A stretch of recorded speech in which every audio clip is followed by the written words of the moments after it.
గౌరవనీయులు మన పార్టీ అధ్యక్షులు యువకులైనటువంటి మన జగన్మోహన్ రెడ్డి గారికి వేదికను అలంకరించినటువంటి అతిరథ మహారథులందరికీ ఈనాడు రాష్ట్రం నలుమూల నుంచి తరలివచ్చినటువంటి వైఎస్ఆర్సీపీ పార్టీ నాయకులకు కార్యకర్తలకు అందరికీ కూడా ముందుగా హృదయపూర్వక అభినందనలు. చాలా సంతోషం మీ అందరినీ చూస్తుంటే. మరి ఈ రోజున మండు టెండ కూడా పండు వెన్నెల్లో భావించి మీరు ఇంత పెద్ద ఎత్తున ఉత్తేజంగా మన జగన్మోహన్ రెడ్డి గారికి స్వాగతం పలికి వారు చేస్తున్నటువంటి అకుంఠ దీక్షకి మద్దతు తెలుపునందుకు మీ అందరికీ కూడా నా తరపున హృదయపూర్వక అభినందనలు మరొకసారి నేను మీ అందరికీ కూడా తెలియపరుస్తున్నా. ఈనాడు మన జగన్మోహన్ రెడ్డి గారు చేస్తున్నటువంటి దీక్ష ఏదో వ్యక్తిగతంగా వైఎస్ఆర్సీపీ పార్టీ గురించి అన్నటువంటి విషయం కాదు. ఈ ఆంధ్ర రాష్ట్రంలో దగాబడినటువంటి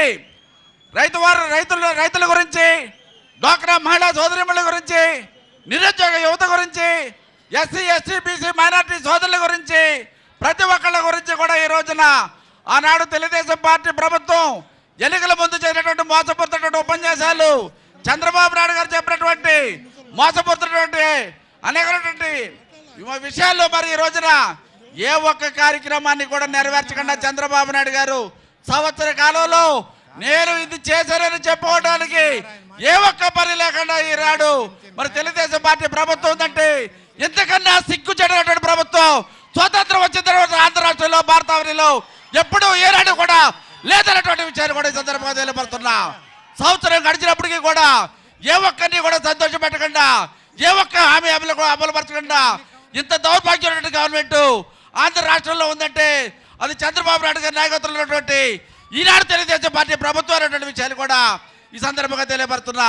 ఈనాడు చంద్రబాబు నాయుడు గారు ఎన్ని కళ్ళబుల్లుగా చెప్పినా, ఎన్ని మోసపోతున్న ఉపన్యాసాలు చేసినా ప్రజలు నమ్మేటువంటి దిక్కు లేదు. ఈనాడు ఒక ముఖ్యమంత్రిగా ఉండి మొన్న మనం చూసాం విజయవాడలో 2వ తారీఖున ఒక దీక్ష కార్యక్రమాన్ని చేపట్టడం జరిగింది. ఒక ముఖ్యమంత్రిగా ఉండి అధికారంలో ఉన్నటువంటి పార్టీ ఎవరైనా పెద్ద గ్రౌండ్స్లో మీటింగ్ పెడతారు. ఒక సెంటర్లో బెంచ్ సెంటర్లో మీటింగ్ పెట్టినా కానీ కనీసం జనం రాలేనటువంటి దౌర్భాగ్య పరిస్థితికి ఈ రోజున తెలుగుదేశం పార్టీ దిగజారినటువంటి విషయాలు కూడా ఈ సందర్భంగా నేను మీ అందరికీ కూడా తెలియపరుస్తున్నా. కనుక సోదరులారా, ఈనాడు మన జగన్మోహన్ రెడ్డి గారు ఒక పట్టుదలతో ఉన్నారు, ఒక దీక్షతో ఉన్నారు.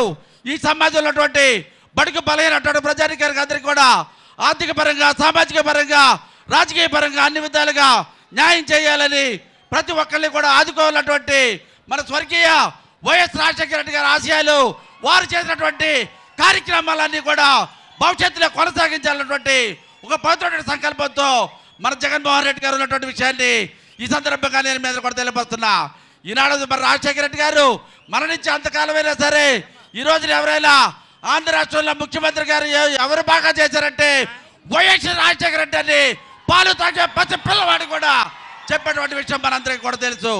అటువంటి వైఎస్ రాజశేఖర రెడ్డి గారికి జన్మించినటువంటి మన జగన్మోహన్ రెడ్డి గారి నాయకత్వంలో మనమందరం కూడా ఉండటం మన పూర్వజన్మ సుకృతంగా మనమందరం కూడా భావించాలన్నటువంటి విషయాన్ని ఈ సందర్భంగా నేను మీ అందరూ కూడా తెలియపరచుకుంటూ, తప్పనిసరిగా రానున్నటువంటి రోజుల్లో జగన్మోహన్ రెడ్డి గారు ఒక నాయకత్వంలో ఈ తెలుగుదేశం పార్టీ ఎన్ని కుయుక్తులు పెరిగినా, ఎన్ని మోసపోతున్నటువంటి ఉపన్యాసాలు చేసినా ఓటుకి 5 కోట్లు కాదు 5,000 కోట్లు ఇచ్చినా కానీ ఒక్క ఓటు కూడా భవిష్యత్తులో రాష్ట్రంలో తెలుగుదేశం పార్టీకి పడదు.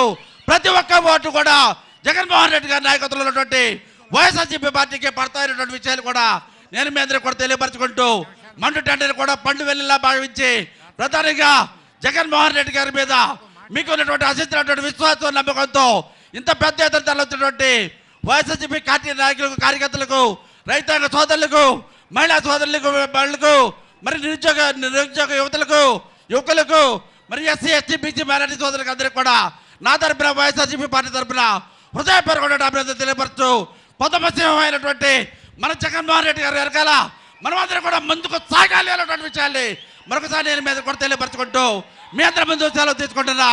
జై హింద్.